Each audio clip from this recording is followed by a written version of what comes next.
আসসালামু আলাইকুম। আজ রান্নার সঙ্গে কিছু কথা শেয়ার করব। সেটা হচ্ছে অনেকেই আমার সংসারের খুব প্রশংসা করে, বা আমার বাচ্চা, আমার হাজব্যান্ড, আমার সংসার, আমার বাচ্চারা খুব ভালো, বা তারা মোটামুটি ভালো পজিশনে যেতে পেরেছে, এ ধরনের। অবশ্য প্রশংসা শুনতে সবারই ভালো লাগে, কার না ভালো লাগে? প্রশংসা শুনতে সবার ভালো লাগে।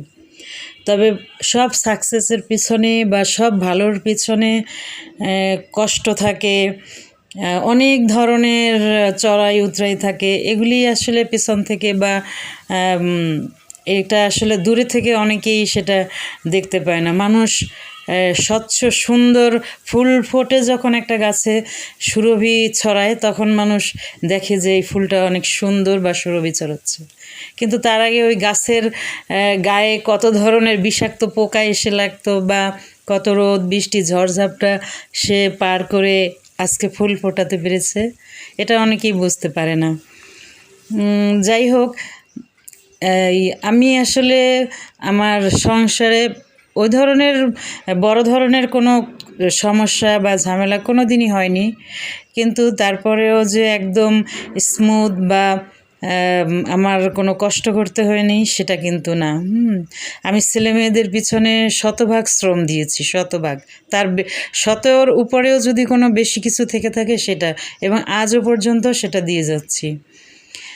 এই ঢাকার শহরের অলি গলি, গাড়ি ঘোড়া, কোনো কিছু আমার জীবনে বাদ নাই যেটা আমি পার করিনি, যেটা আমি অতিক্রম করিনি।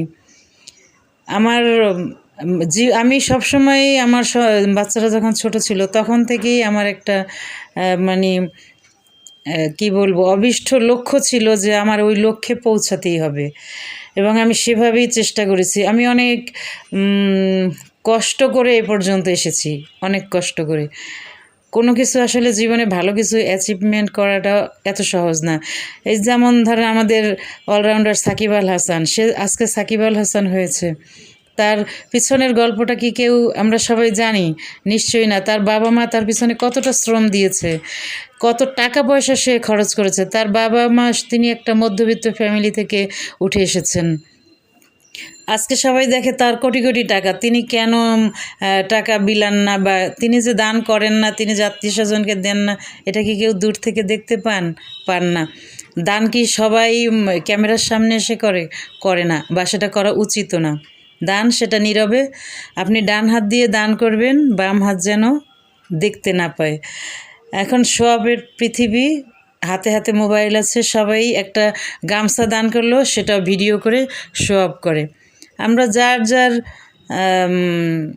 অ্যাবিলিটি অনুযায়ী অন্যকে সাহায্য করব, সেটা হোক টাকা পয়সা, সেটা হোক ভালো বুদ্ধি, ভালো কথা, যে কোনো কিছু দিয়েই আমরা আসলে সাহায্য করতে পারি অন্যের জন্য। যেমন এই যে সাকিব আল হাসান আজকের এই পর্যায়ে এসেছেন, তাকে নিয়ে এত গসিপ। আপনার একটা সন্তানকে ওখানে নিয়ে যান না, তারপরে সবাইকে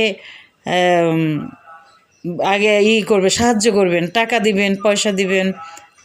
এটা আসলে মানুষকে নিয়ে সমালোচনা করা, হিংসা করাটা খুব সহজ, তাই না?